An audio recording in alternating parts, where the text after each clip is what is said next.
একটা চূড়ান্ত কথা আপনারা বাবাদেরকেও বলি, একটা গুরুত্বপূর্ণ কথা মনে রাখবেন। কোরআন শরীফে আছে, কেউ যদি গুনাহ লাগাতার করতে থাকে, খোদার কসম আল্লাহ একদিন নারাজ হয়, আর সেদিন আল্লাহ পাক ইচ্ছা করে তাকে আল্লাহ তাআলা পথভ্রষ্ট করে দেয়। আর কোনোদিন আল্লাহ ইচ্ছা করেই তারে আর হেদায়েত দেয় না, আলোর পথে ফিরতে দেয় না, কল্যাণের পথে আসতে দেয় না, জান্নাতের পথে আর আসতেই দেয় না। খোদার কসম, এটা কোরআন শরীফের আয়াত। আল্লাহ বলছে, একদিন আমি সত্যি সত্যি রাগ করলে ফাআনসাহুম আনফুসাহুম, আমি আল্লাহ নিজেই তোর আখিরাত ভুলায় দেব। যা, ঠিক আছে বান্দা, গরু ছাগল কুকুর বিড়ালের মতো খা, ঘুমা, পেশাব পায়খানা কর, যৌন চাহিদা মনে পূরণ কর, ঠিক আছে বান্দা, খালাস। নুয়াল্লিহি মা তাওয়াল্লা ওয়া নুসলিহি জাহান্নাম। যা বান্দা, তোরে উল্টো পথে চলছিস, চলতে থাকো উল্টো, আমিও তোরে উল্টো পথে চালায়া দিলাম। তো মনে রাখো, একদিন ওয়া নুসলিহি জাহান্নাম, উল্টো পথে চলতে চলতে একদিন তোমারে আমি আল্লাহ ধাক্কা দিয়া লাথি দিয়া ফেরেশতাকে বলে জাহান্নামে ফেলে দেব, জাহান্নামে ফেলে দেব। নবী সাল্লাল্লাহু আলাইহি সাল্লামের জীবিত থাকাকালীন যেমন নবীজির সামনে উচ্চস্বরে কথা বলার অনুমতি ছিল না, নবীজির ইন্তেকালের পরেও সাহাবায়ে কেরাম কোনোদিন নবীজির এই মদিনায় মসজিদে নববীতে রওজা শরীফের সামনে উচ্চস্বরে কথা বলেন না। ইন্তেকালের পরে হযরত ওমর রাদিয়াল্লাহু তাআলা আনহুর জামানায় একবার একজন লোক মসজিদে নববীতে রওজা শরীফের পাশে মুসলমান ইমানদার বয়ান করতেছিলেন, কথা বলতেছিলেন, একটু জোর আওয়াজে কথা বলছে। প্রথম একদিন নিষেধ করাইছে তাকে, দ্বিতীয় দিন আবার আরেকবার যখন আরেকটু জোরে বলছে, আবার একবার দইরা ঘাড়ে দইরা, ওমর তো ওমরে ঘাড়ে দইরা বাইর করে দিছে, মুসলিম তুমি বাইর, তোমার ওয়াজের খেতা গেল যাবে, তোর ওয়াজ লাগবে, তুই জানো না এখানে রাসূলুল্লাহ সাল্লাল্লাহু আলাইহি ওয়াসাল্লাম আছে। তার সামনে যে উচ্চ আওয়াজে কথা বলা নিষেধ, এটা তার জীবিত থাকাকালীন যেই হুকুম, ইন্তেকালের পরও এই হুকুম। এখনো মক্কায় পুলিশ, যারা মক্কার পুলিশ মসজিদে হারামে এই হজ্জের, আমরা সবসময় দেখি, এবারও দেখছি, এখানে এরা চিল্লা বেশি, মক্কার পুলিশ মানে হাজি তারিক তারিক, হাজি রাস্তা রাস্তা, মানে সরো হাজি, শুধু ডাকে, শুধু আওয়াজ করে মুখ দিয়ে, আর মদিনায় শুধু হাত দিয়ে টানে, বুঝছেন? আমারও একদিন এই রওজা শরীফে সালাম দিতেছি, আমি আর লড়ি না, হেতেও আমার 2-3 ইশারা দিছি, কিন্তু আমি লড়ি না, সে আমার দইয়ের কাছে নিয়ে গেছে। তা আমার সাথের যারা, তারা হাসতেছে, হুজুর আপনি তো একটা ঠেলে আনি লইয়া পড়ছে। আমি বলি, হে হের ডিউটি করছে, আমি আমারটা করছি, ওর দায়িত্ব আমার ঠেলে হানি দিয়ে, আমার দায়িত্ব চেষ্টা করে আমার নবীর সামনে কিন্তু দাঁড়ায় থাকা, খালাস। কিন্তু বলতেছিলাম যে ওই মুখে কি করে না, এরা চিল্লায় না, চিল্লায় না, এখানে একের সেম আচরণ, মানে মক্কায় এরা আওয়াজ করে মুখ দিয়ে, বারবার বলে, বারবার বলে তারিক তারিক।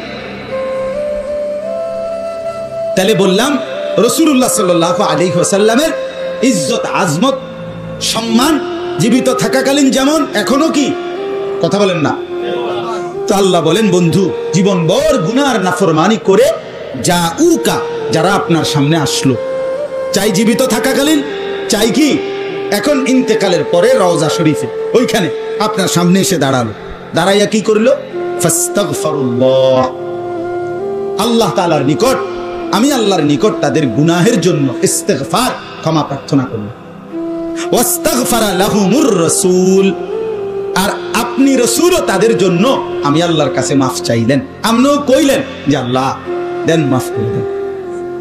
লাওয়াজাদুল্লাহ তাওয়াবার রাহিমা, অবশ্যই তাহলে আমি আল্লাহকে পাবেন যে আমি তওবা কবুলকারী, আমি দয়াকারী। বন্ধু আপনি বললে আমি আর ফিরাইতাম, আপনি বললে ফেরাবো, সুবহানাল্লাহ।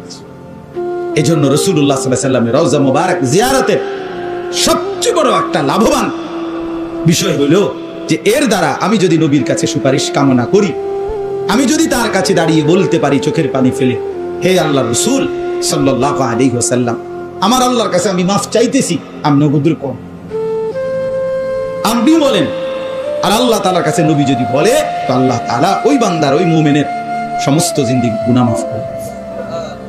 এটাই আল্লাহ এখানে বলছে, এইটাই আজকে বললাম, এই একটা আয়াতে বল। তাইলে 64 নাম্বার এই আয়াতের মধ্যে আমরা তাফসীরের মধ্যে একটা ছোট্ট ঘটনা আছে, সেটা হলো পূর্ব জামানায় রাসূলুল্লাহ সাল্লাল্লাহু আলাইহি ওয়াসাল্লামের ইন্তেকালের পরে একজন বড় বুজুর্গ ছিলেন, উবাইদুল্লাহ আল আতবী রাহমাতুল্লাহ আলাইহি অথবা উতবি। তো উনি নবী সাল্লাল্লাহু আলাইহি ওয়াসাল্লামের রওজা শরীফ মদিনায় জিয়ারত করতে আসছেন ইন্তেকালের বহু পরে। তো উনি যখন আসছেন তখন উনি নবীজি সাল্লাল্লাহু আলাইহি ওয়াসাল্লামের রওজার সামনে দাঁড়িয়ে ঠিক এই টাইমে আরেকজন মুসলমান, গ্রাম্য সাধারণ আরাবি, একজন সহজ সরল মুসলমান আল্লাহর বান্দা, সেও আইসা দাঁড়াইছে। দাঁড়াইয়া একেবারে আরবি তফসিরের মধ্যে এবং তারিখের কিতাবেও নবীজির দুরূদ শরীফ এবং নবীজির মদিনা জিয়ারতের ফজিলতের উপরে বহু কিতাবে এই ঘটনাটা আছে, প্রসিদ্ধ ঘটনা, এটা একবারে মাশহুর। তো এই লোকটা আইসা, ওই যে সাথে যে লোকটা ওই বুজুর্গের পাশে আইসা দাঁড়াইছে, দাঁড়াইবার পরে এই লোকটা আইসাই প্রথম নবী সাল্লাল্লাহু আলাইহি ওয়াসাল্লামের রওজার সামনে দাঁড়িয়ে সালাম দিছে, আসসালামু আলাইকা আইয়ুহান নাবিয়্যু ওয়া রাহমাতুল্লাহি ওয়া বারাকাতুহু।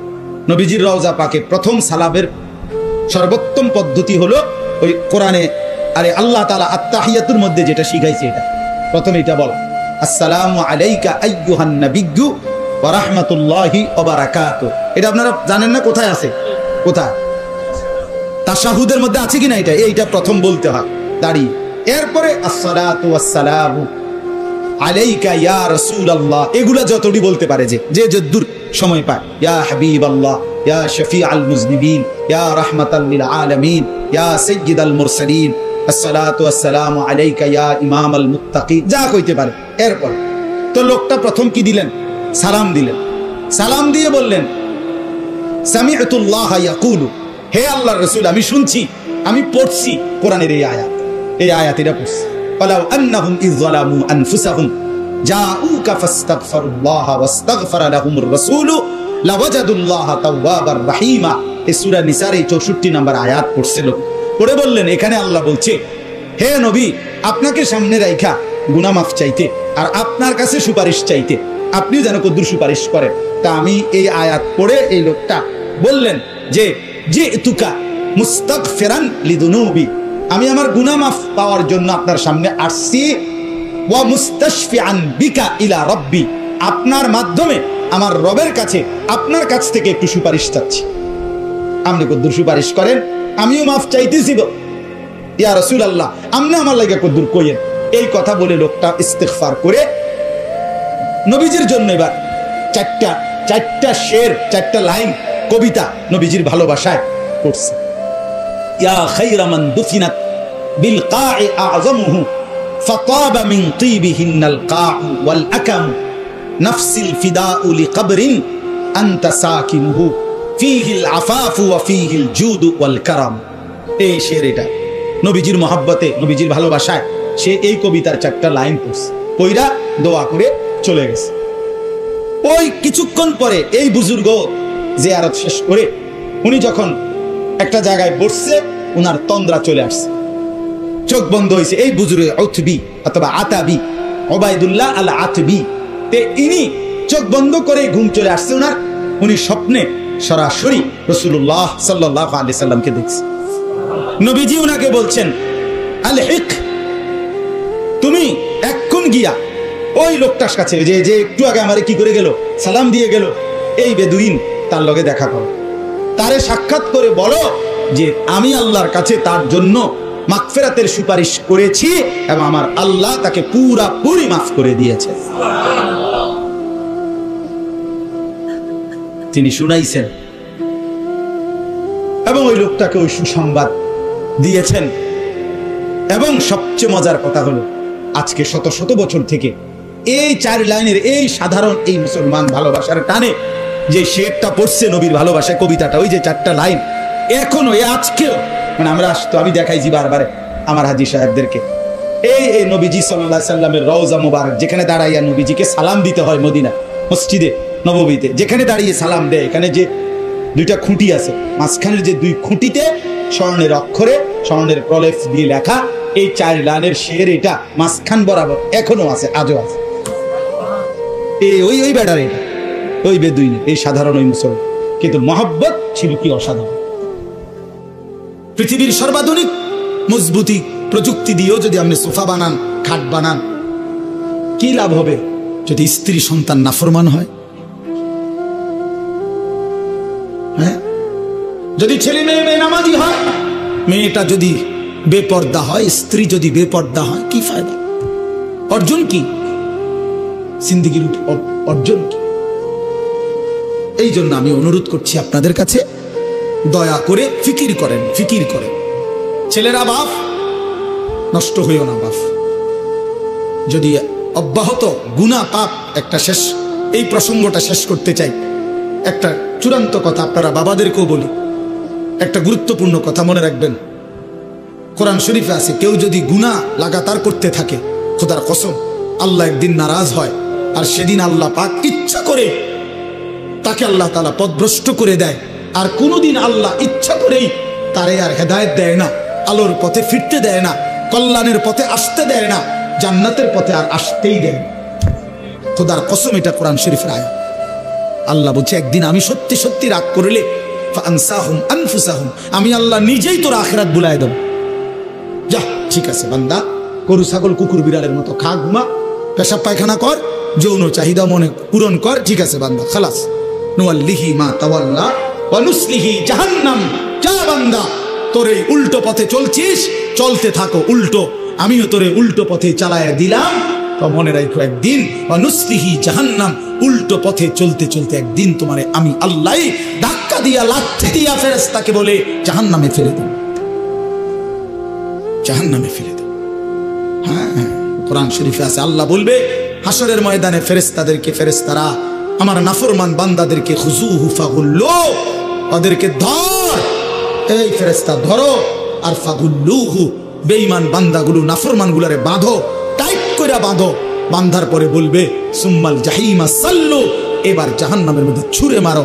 একটা একটা লাথি দিবা, এক এক লাথিতে যেন গিয়ে জাহান্নামে পড়ে, দ্রাম করে মারো না, লাথি দাও। তুমি দেখো কোরআন শরীফ, কোরআন শরীফে আছে সূরা আল হাক্কা, এই সূরার মধ্যে আছে সুম্মা ফি সিলসিলাতিন যারউহা ৭০ যিরাআন ফাসলুকুহ।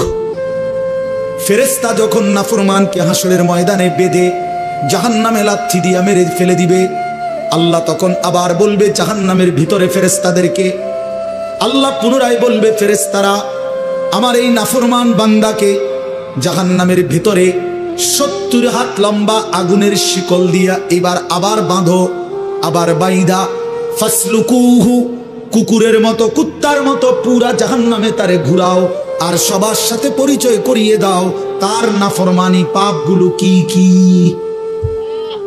খোদার কসম, এটা কোরআন শরীফের আয়াত।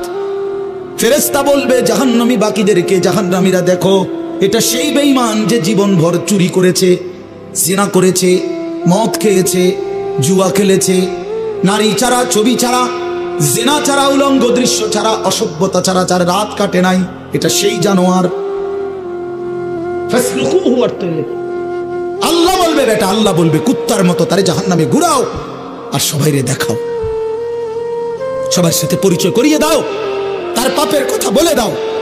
নাউযুবিল্লাহ। কি বাপ, কি মনে করছো তোমরা?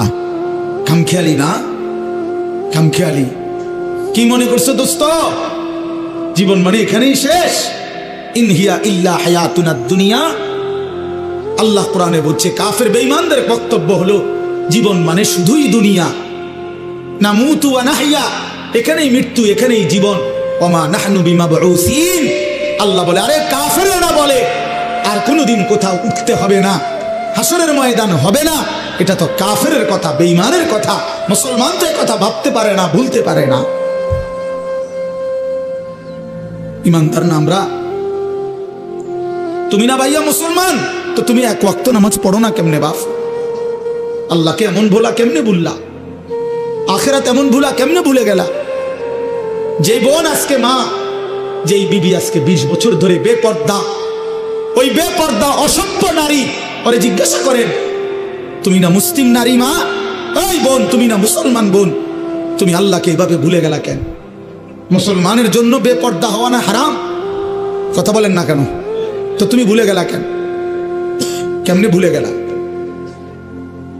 এই জন্য আমি অনুরোধ করছি, আমরা প্রত্যেকেই ফিকির করেন, ইনসাফের সাথে ভাবে। ছেলেরা বাপ, আমি শক্ত কথা বলছি, আমি জানি, আমি অনেক শক্ত করেই বললাম বাবা, আমি তোমার পরিবর্তন চাই, আমি তোমার জিন্দেগির সৌন্দর্য চাই।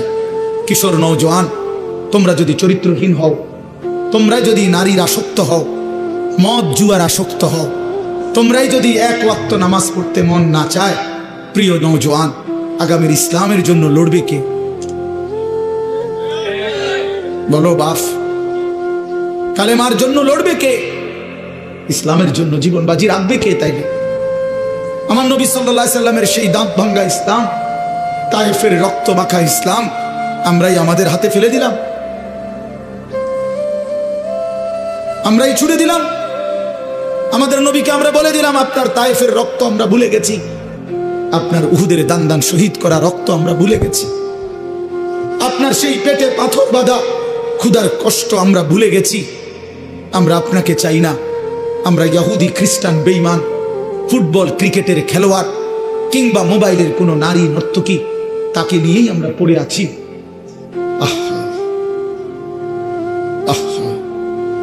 আল্লাহ নবী সাল্লাল্লাহু আলাইহি ওয়াসাল্লামের কাছে কিন্তু উম্মতের আমল শোনানো হয়।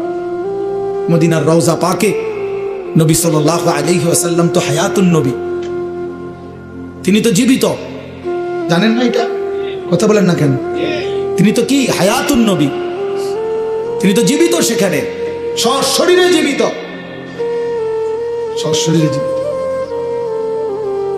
আমি তো রওজা পাকের সামনে যখন প্রথম গেছি জীবনে 2015 সালে, অনেকক্ষণ দাঁড়াইছিলাম আর এই তাকায়া অনেকক্ষণ পরে বলছি যে আপনি এখানে। আমি সেই ছোটবেলা থেকে নবী আপনার নাম শুনছি, কত লক্ষবার আমি আপনার দুরূদ পড়েছি, আর আপনি এখানে।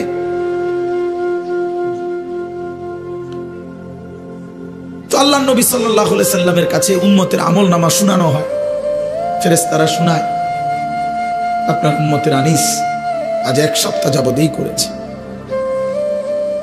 নবী সাল্লাল্লাহু আলাইহি সাল্লামের উপরে কেউ যখন দুরূদ শরীফ পড়ে, আল্লাহ নবী সাল্লাল্লাহু আলাইহি সাল্লাম বলেন, সঙ্গে সঙ্গে ফেরেশতা ওই ব্যক্তির নাম এবং বাবার নাম সহ আমি রাসূলের সামনে পেশ করে,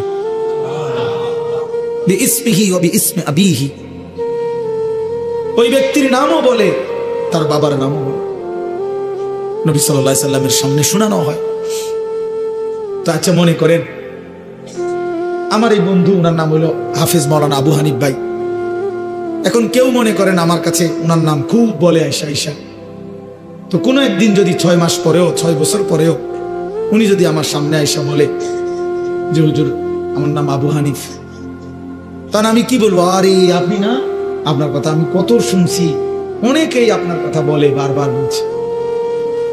খোদার কসম, যেই উম্মত রাসূলুল্লাহ সাল্লাল্লাহু আলাইহি সাল্লামের সুন্নাতকে অনুসরণ করেছে, দুরূদ শরীফ পড়েছে, নবীজি সাল্লাল্লাহু আলাইহি সাল্লামকে অনুসরণ করেছে, তো তার নাম তো নবী সাল্লাল্লাহু আলাইহি সাল্লামের সামনে বারবার উচ্চারণ হয়েছে। হাসরের ময়দানে সেই উম্মত গিয়ে যখন নিজের আমলনামা নিয়ে বলবে, ইয়া রাসূলুল্লাহ আমি আনিসুর রহমান, আল্লাহ নবী বললেন, ও আচ্ছা তুমি, তোমার নাম তো ফেরেশতারা আমার কাছে প্রায়ই বলতো, আমি অনেক শুনছি তোমার নাম, অনেক, আমি তোমার নাম অনেক শুনছি, আমি তো শুনছি তোমার নাম, তুমি সেটা। এই জন্য বন্ধু আমার, দোস্ত আমার, হাসরের ময়দানে তো রাসূলুল্লাহ সাল্লাল্লাহু আলাইহি ওয়াসাল্লামের সামনে আমলনামা দিতে হবে। সুপারিশ করবে না উনি? তো আপনি আমলনামা কাগজপত্র দিতেন না? কথা কয় না, সুপারিশের কোনো নিয়ম কানুন নাই। কথা বলেন না কেন? কোনো নিয়ম কানুন আছে কিনা? তো আপনি আপনার ফাইল দিবেন না? ফাইল না দিলে সুপারিশ করবো কি? তা আপনি যখন নিজের আমলনামা দিবেন, আল্লাহ নবী সাল্লাল্লাহু আলাইহি সাল্লামের হাতে, আমার বাপ, আমার নওজোয়ান, নবী যখন চোখ বিলায় দেখবে 30 বছর সুদের লেনদেন, 30 বছর টানা মিথ্যাই বলেছে, 30 বছর ধরে প্রতিদিন গালিয়ে দিছে, 30 বছর ধরে তার স্ত্রী বেপর্দা, 30 বছর ধরে প্রতিদিন ঘরে রঙিন টেলিভিশনে নাচ গান সিনেমা নাটক নর্তকীর ছবি চলছে, 365 দিনের এক একটা বছরে কোনোদিন ফজরের নামাজ পড়ে নাই, এগুলো কি আমলনামার মধ্যে লেখা থাকবে না? কথা বলেন না কেন? আল্লাহর কসম নবীজি, আমরা উর্দু কিতাবে পড়ছি, নবী তখন এরকম আমলনামা উম্মতের দেখে খোদার কসম নবীজি হাসরের ময়দানে চোখের পানি ফেলে দিবে, কাঁদবে, আর আল্লাহর নবী বলবে, উম্মত আমি সেই নবী, 23টা বছর যে আমি তোদের জন্য কেঁদেছিলাম, এশার নামাজের পরে দাঁড়াইছি ফজরের আজান পর্যন্ত, এক দাঁড়ানোতে চোখের পানি ফেলছি আর তোদের জন্য আমি আল্লাহর কাছে গুনাহ মাফ চাইছি। আমার হাত্তা তাওয়াররামাত কাদামাহু, আম্মা জান আয়েশা বলে অসংখ্য রাত নবীজি কাঁদতে কাঁদতে দাঁড়িয়ে থাকতে থাকতে আমি আয়েশা দেখছি নবীজির দুইটা পা মোবারক ফুলে ফুলে গেছে।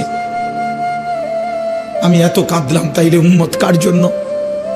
আমার তায়েফের রক্তে সারা দেহ রক্তাক্ত হয়ে আমার পায়ের জুতা আর পা রক্তে জমাট বাইধা গেছে। আমার জুতা আমি খুলতে পারতেছিলাম না। আমি ক্ষুধার কষ্টে পেটে দুইটা পাথর বাঁধছিলাম। আমি উহুদের দান শহীদ করা রক্তে উহুদের জমিনে আমি পড়েছিলাম। আমার ঘরের চুলায় 3 মাস আগুন জ্বলে নাই। দোস্ত আমার, বন্ধু আমার, নবী জিজ্ঞেস করল, উম্মত এত রক্ত, এত চোখের পানি, এত ক্ষুধার কষ্টের আমার 23 বছরের বিনিময়ে এই আমলনামা, এই আমলনামা? তুমি না আমার শ্রেষ্ঠ উম্মত, আমি না শ্রেষ্ঠ নবী? তো আমি এই আমলনামা নিয়ে কেমনে মালিকরে দেখাবো? আমি কেমনে দেখাবো যে আল্লাহ, আয় মাওলা, এটা আমি শ্রেষ্ঠ নবীর শ্রেষ্ঠ উম্মতের আমলনামা? এটা কিভাবে দেখাবো? এই জন্য আমরা এই কিতাবে পড়ছি উর্দুতে যে নবী তখন বলবে, উম্মত তুমি আমার এত বড় বেইজ্জতি কেমন করবে? তোমরা কি কোনোদিন মরবা না? আজ যদি মৃত্যু হয়, এই বেনামাজি জিন্দেগি নিয়ে কেমনে কবরে যাইবা? ঠিক বা কেমনে? এই নাফরমানের জিন্দেগি নিয়ে কেমনে টিকবা? এই জন্য আমরা প্রত্যেকেই প্রস্তুতি নেই। যদি ভাবতে শিখি, বুঝি, সামান্য অনুভূতি জাগে, তাহলে এই অনুভূতিটাকে কাজে লাগাবার একটা বড় সুযোগ, পিছনের গুনাহ মাফ করে নতুন করে নিজেকে আল্লাহর ইবাদত, ঈমান, আমলের দ্বারা সজ্জিত করার একটা শ্রেষ্ঠতম সিজন, মৌসুম আসতেছে। সেটা হলো মাহে রমজান। মাহে রমজান বড় বেশি সুযোগ আসতেছে। আল্লাহ যদি দয়া করে হায়াত দেয় তো পিছনের সব গুনাহ মাফ করিয়ে নতুন সাজে নিজেকে সজ্জিত করার, আখিরাতের রঙে রঙিন করার, জান্নাতের রঙে নিজেকে গড়ে তোলার এক শ্রেষ্ঠতম মাস মাহে রমজান। রমজান মানে অন্য কিছু, রমজান মানে ভিন্ন কিছু। রমজান মাসে মানে নিজেকে বদলানোর মাস, রমজান মানে নিজেকে পরিবর্তনের মাস, রমজান মানে নিজেকে আখিরাতের রঙে রঙিন করার মাস, রমজান মানে আল্লাহ তাআলার মহব্বতে, রাসূলুল্লাহ সাল্লাল্লাহু আলাইহি ওয়াসাল্লামের মহব্বতে ডুবে যাওয়ার মাস। এটা আমাদের সামনে। আল্লাহ আমাদের জন্য রমজানের হায়াত ভিক্ষা দান করেন। আল্লাহ যেন আমাদের সকলকে রমজান পর্যন্ত পৌঁছিয়ে দেন। এই আয়াত দেখেন, আল্লাহ তাআলা বলছেন, ইয়া আইয়ুহাল্লাযীনা আমানু, হে ঈমানদারগণ, কুতিবা আলাইকুমুস সিয়াম, তোমাদের উপরে রোজা ফরজ করা হলো, কামা কুতিবা আলাল্লাযীনা মিন ক্বাবলিকুম, যেমনটা ফরজ করা হয়েছিল তোমাদের পূর্ববর্তীগণের উপর, মানে পূর্বের ঈমানদার উম্মতদের উপর। কেন ফরজ করা হলো রোজা? উদ্দেশ্য কি? আমি আল্লাহর, লাআল্লাকুম তাত্তাকুন, যেন তোমরা মুত্তাকি হতে পারো, মুত্তাকি হইতে পারো, আল্লাহ ভীরু হইতে পারো। আর মুত্তাকি হলে কি লাভ হবে? উইদ্দাত লিল মুত্তাকিন, আল্লাহ বলে জান্নাত বানানোই হয়েছে মুত্তাকিদের জন্য। মুত্তাকি হবে তো জান্নাতি হবে, জান্নাতি হবে। এই আয়াতটার অল্প একটু কথা, আমি এই আয়াতটাই পড়ছি সূরা বাকারার 183 নম্বর আয়াত, দ্বিতীয় পারা, দ্বিতীয় সূরা। এটার উপর আরেকটু কথা বললে আমার কথা শেষ। আমরা আমাদের যদি পরিবর্তন চাই, পরিবর্তনের সুযোগ মাহে রমজান। আমরা যদি আখিরাত সাজাইতে চাই, আমাদের জন্য শ্রেষ্ঠ সুযোগ মাহে রমজান। আমরা যদি ঘুরে দাঁড়াইতে চাই, আমাদের জন্য শ্রেষ্ঠ সুযোগ মাহে রমজান। মাহে রমজান, আল্লাহ নাফরমানির এই জিন্দেগি আমি ছেড়ে দেব, আপনার রঙে রঙিন হব, তাইলে শ্রেষ্ঠতম সুযোগ মাহে রমজান। মাহে রমজানের মধ্যে অসম্ভব শক্তি আছে, মাহে রমজানের মধ্যে অসম্ভব পাওয়ার আছে। আল্লাহ বলছে, রমজানে বান্দা আইসো আমার কাছে, রাত দিন 24 ঘন্টা আমি আল্লাহ জাহান্নাম থেকে মুক্তি দিতে থাকবো। ওয়াতাকাউ মিনান নার, জাহান্নাম থেকে মুক্তি দেব, সারা রাত মুক্তি দেব, সারা দিন মুক্তি দেব। রমজানের প্রতি ঘন্টা, প্রতি মিনিট, প্রতি সেকেন্ড হীরা মণি মুক্তা জহরতের চাইতেও কোটি গুণ বেশি দাম, কোটি গুণ বেশি দাম। আল্লাহ তাআলা সেই মহিমান্বিত রমজান আমাদের সামনে আনতেছেন। আর মাত্র 18-19 দিনও বাকি নাই। এই অল্প কয়টা দিন বাবা আমাদের উচিত রমজানের জন্য অধীর আগ্রহে মহব্বতের সাথে আল্লাহর কাছে হায়াত ভিক্ষা চাওয়া, যে আল্লাহ এত কাছে আইনা মৃত্যু দিয়েন না, কবরে নিয়েন না, আর কয়টা দিন হায়াত দেন, রমজান পর্যন্ত পৌঁছিয়ে দেন। আল্লাহুম্মা বারিক লানা ফি রাজাব ওয়া শাবান ওয়া বাল্লিগনা রমাদান।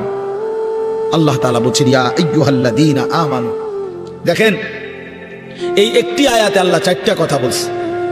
একটা হলো হে ঈমানদারগণ, দুই নাম্বার হলো তোমাদের উপরে রোজা ফরজ করা হলো, তিন নাম্বার হলো যেমনটা ফরজ করা হয়েছিল পূর্ববর্তীদের উপরে, চার নাম্বার হলো যেন তোমরা মুত্তাকি হতে পারো। কয়টা কথা হলো? এই চারটা কথার আমি চারটা আলগা সংক্ষিপ্ত একটু ব্যাখ্যা বলি। এক নাম্বার হলো হে ঈমানদারগণ, এটা আল্লাহ আমাদেরকে ডাক দিয়েছেন। তাফসীরের মধ্যে আছে আদম আলাইহিস সালাম থেকে নিয়ে আমাদের নবী পর্যন্ত, ইতিপূর্বে আমাদের নবীর আগে যত নবী পৃথিবীতে আল্লাহ পাঠাইছেন, ওই নবীদের উপরে যারা ঈমান আনছিল ওই নবীদের আমলে, তাদের কাউকে কোনোদিন আল্লাহ তাআলা এই শব্দ দিয়ে হে ঈমানদারগণ ইয়া আইয়ুহাল্লাযীনা আমানু বলে ডাক দেন নাই।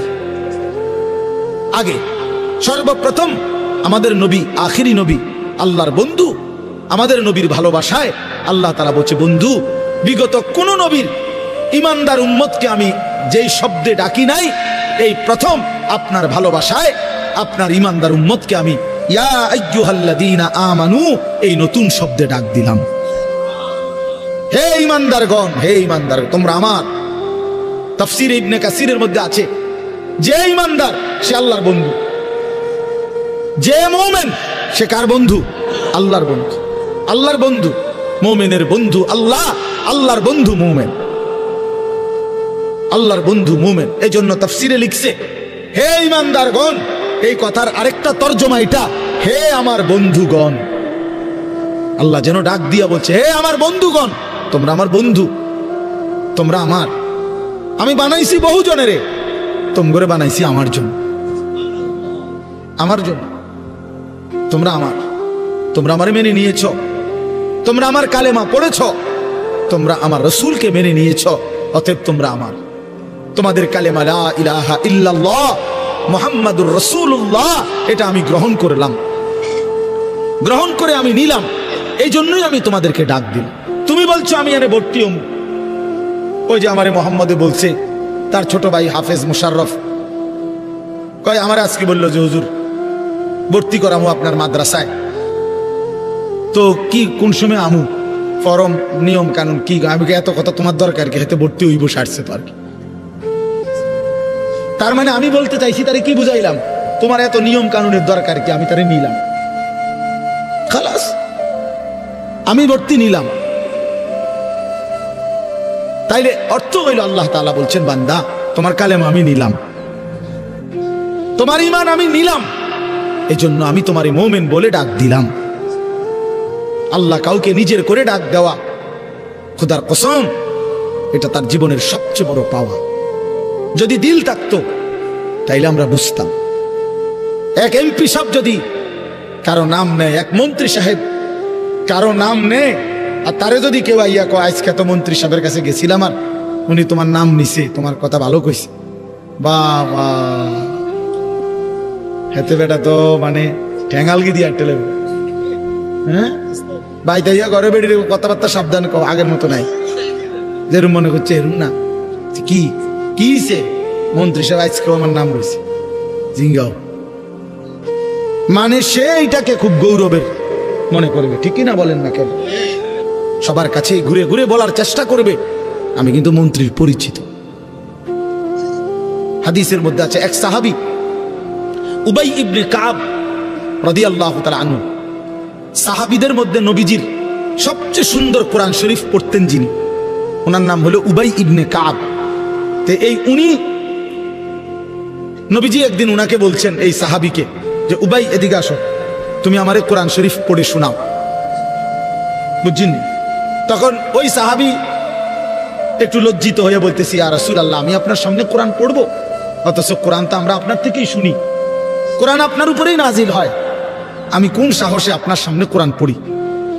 তো নবীজি বললেন শুনো, মহান আল্লাহ পাক রব্বুল আলামিন জিব্রাইল পাঠাইয়া তোমার নাম নিয়া বলছে তোমার কাছ থেকে আমি কোরআন শুনতে। এই আমরা স্পষ্ট হাদিসে পড়ছি, বিশ্বাস করেন। এই সাহাবী এটা শুই না 3 বার জিজ্ঞাসা করছে নবীজিরে, আওয়াসাম্মানি আল্লাহ, ইয়া রাসূলুল্লাহ বললেন কি আমার আল্লাহ আমার নাম নিছে? আমার নাম? আরে কোন কি আপনি? নবীজি বলল, হ তোমার নামে তো নিছে। উনি আবার জিজ্ঞাসা করছে, ইয়া রাসূলুল্লাহ সত্যি বলছেন আমার নাম নিয়েছেন আল্লাহ? বলছে হ তোমার নাম। আবার জিজ্ঞাসা করছেন, হাদিসের স্পষ্ট শব্দ আছে ফাবাকা। 3 বারের পরে এই সাহাবী খুশিতে চিৎকার করে কাঁদতে শুরু করছে আর বলতেছি, ইয়া রাসূলুল্লাহ, এক গোলামের কি পরিমাণ সৌভাগ্য, তার মুনিব তার নাম নিয়েছে। কেউ যখন নিজেকে গঠন করে গোটা পৃথিবী নাচলেও তার আর অসুবিধা হয়। আলহামদুলিল্লাহ, আমরা যারা মাদ্রাসায় পড়ছি আমরা এটা দিল থেকে বলতে পারি, আমরা যারা মাদ্রাসায় পড়ছি ছোট্টবেলা থেকে, আজকের এই পৃথিবী পোশাকে কাপড়ে লেবাসে ডিজাইনে রঙে ঢঙ্গে আরো যদি মনে করে ফ্যাশনেবল, আরো বলে আধুনিক হয়ে গেছে, আল্লাহর কসম আমরা এই সমস্ত আধুনিকতার সামনে দাঁড়িয়ে আমাদের এই পাঞ্জাবি টুপি দাড়িওয়ালা পোশাককে সর্বশ্রেষ্ঠ সুন্দর মনে করি। আমরা মনে করি দাড়িবিহীন চেহারা সুন্দর নয়। আমরা মনে করি এই বখাটে চুল, সেলুনের চতুর্দিকের যে কাটিং, এগুলো কোনো চুলও না, চুলের জাতও না, এটি কোনো মানুষের বাচ্চার চুল না, কোনো মানুষের সাওয়ার চুল নাই, কোন সুস্থ স্বাভাবিক মাতাল হয় নাই, পাগল হয় নাই, স্বাভাবিক কোন মানুষের চুল এত বিকৃত কালারের হইতে পারে না, ডিজাইনের হইতে পারে। আর সে তো মুসলমান, মুসলমানের চুল এমন হবে কেন? ইহুদিটা হইতে পারে, সেটা তাদের ব্যাপার, খ্রিস্টান হতে পারে তার ব্যাপার, হিন্দুর হইতে পারে সেটা তার ব্যাপার, কিন্তু আমার মুসলমান, আমার যুবকের চুল এমন হবে কেন? মূল কথা হইল আত্মমর্যাদাহীন, বেগায়রত, আত্মসম্মান বোধ নাই, নিজের পরিচিতি নিজের কাছে নাই, নিজেই নিজেকে চেনে না। সে কার সন্তান, মা কে, বাবা কে, ধর্ম কি, তার আল্লাহ কে, তারে বানিয়েছেন কে, তাকে কাকে মানা উচিত, কাকে অনুসরণ করা উচিত। আজকে টেলিভিশনের অব্যাহত প্রচারণা, দুশ্মনের অব্যাহত টানা লাগাতার প্রচারণা আমাদের নারী পুরুষকে বেসামাল বানায়।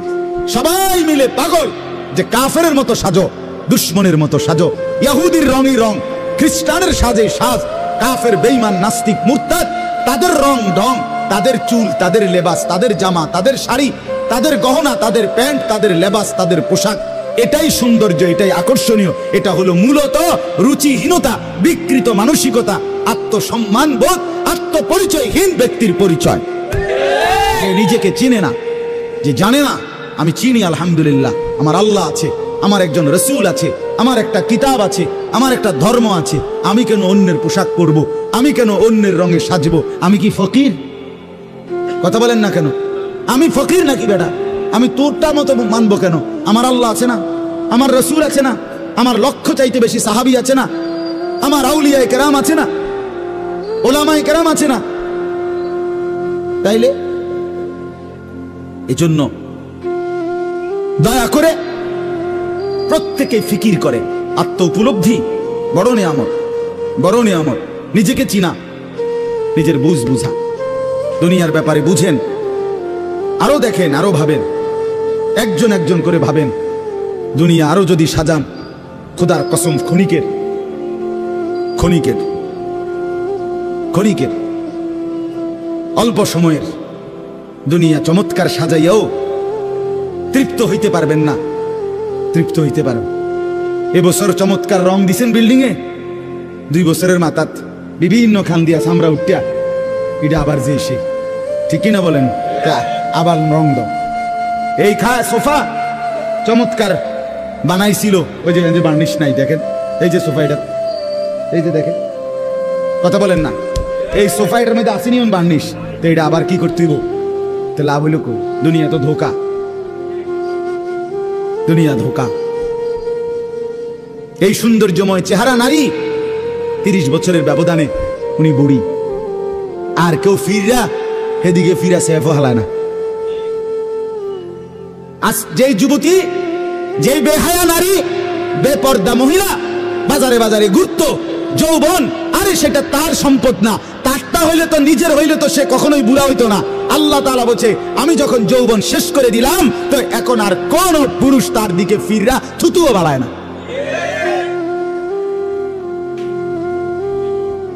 থুতুও ফেলে না। হায়াতের প্রত্যেক মুহূর্ত আল্লাহর দান।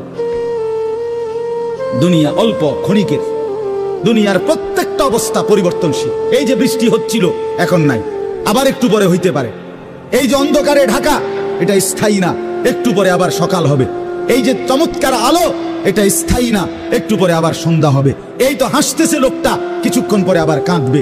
এই সুস্থ মানুষ কিছুক্ষণ পরে আবার ব্যারাম রোগ, এরই নাম দুনিয়া। ঘুরতে থাকে, পরিবর্তনশীল, স্থায়ী না। অল্প সময়, অল্প সময় দুনিয়া, অল্প কিছুক্ষণের। আখিরাত স্থায়ী, মৃত্যু পরবর্তী জিন্দেগি স্থায়ী। সেটা হবে, এটা যেহেতু হইছে ওইটাও হবে। এটা যিনি নিয়ন্ত্রণ করে সেটাও তিনি নিয়ন্ত্রণ করেন। আমাদের কারো ইচ্ছায় সন্ধ্যা হয় না, আমাদের কারো ইচ্ছায় ভোর হয় না। তাহলে বোঝা গেল আলাদা কেউ নিয়ন্ত্রণ করে, তিনিই বলছে আখিরাত হবে। কাজে এটা যেহেতু হইছে সেটাও হবে। কথা বলেন না কেন? হ্যাঁ বলে, বাসর রাত যত আকর্ষণীয় রাতই হোক ভোর হয়ে যায়। জেলখানার রাত, ফাঁসির রাত যত মুসিবতেরই হোক ভোর হয়ে যায়। দুনিয়া এক অবস্থায় থাকে না, এক হালাতে থাকে না বাপ। এজন্য ছেলেদেরকেও বলি বাপ, জিন্দেগি সুন্দর কর। তোমার এই হাসি থাকবে না, তোমার এই সুস্থ সুন্দর সুঠাম দেহ থাকবে না। আমি কালকেও আমার শায়েখ আরিফ বিল্লাহ হাকিমুন নফস আল্লামা মুফতি মুশতাকুন নবী কাসিম হুজুর গতকালকে পাবনা গেছেন। তো আমি এর আগে আমি গেছি, হুজুরকে বলছিলাম, আমি আপনার মাহফিলেও বলছি, আমি পাবনা মানসিক হাসপাতালেই গত মাসে দেখতে গেছিলাম। দেখছিলাম বয়ানের পরে, ওই যে বাংলাদেশের সবচেয়ে বড় মেন্টাল হসপিটাল যেটা পাবনা না, এটা ওটা আমি দেখছি ভিতরে ঢুকে। আসর থেকে মাগরিব লম্বা টাইম ওয়ার্ডে ঘুরে ঘুরে আমারে দেখাইছে। তা আমি যদি 500 পাগল দেখে থাকি, তার মধ্যে 490 জন এলো জোয়ান। 490 না, 495 জন হলো যুবক। বুড়া দেখছি না 2 জন বা 3 জন। বুঝছেন? সব যুবক। হ্যাঁ, এই জন্য বাপ যে মাদকাসক্ত পুনর্বাসন কেন্দ্র, যেগুলোর মধ্যে ড্রাগে যারা মাদকে আসক্ত হয়, যাদেরকে চিকিৎসা দেয়, এগুলোর মধ্যে ঘুরে দেখে আসো। সব কি 90 বছরের বুড়া? কথা বলেন না কেন? সব যুবক, সব যুবক। যেখানে সবচেয়ে অত্যাধুনিক বাড়ি, দালান, বিল্ডিং বেশি, সবচেয়ে সম্পদশালী বেশি, আপনি সেরকম প্রত্যেকটা শহরে প্রতিটা জায়গায় দেখবেন ওই জায়গায় সবচেয়ে দামি ভিআইপি এলাকা যেখানে, ওইখানে মাদকাসক্ত পুনর্বাসন কেন্দ্র বেশি। আমি নিজে দেখে আইছি। আমাদের কুমিল্লাতেও সবচেয়ে গুরুত্বপূর্ণ, সবচেয়ে বেশি এলিটরা যে জায়গায় থাকে, আমি নিজে ওইখানে বয়ানে যতবারই গেছি, যেদিক দিয়ে তাকাই দেখি মাদকাসক্ত পুনর্বাসন কেন্দ্র বেশি। ধনির দুলাল, সোনার চামচ মুখে দিয়ে যে জন্ম নিছে, রাজপ্রাসাদ আর অট্টালিকায় যে চোখ মিলছে, আহা, সম্পদ আর প্রাচুর্য কিছুরই অভাব ছিল না, কিন্তু আখলাক আর চরিত্র নষ্ট করে, মদে আসক্ত হয়ে, নেশায় আসক্ত হয়ে জিন্দেগি শেষ করে দিছে, শেষ করে দিছে।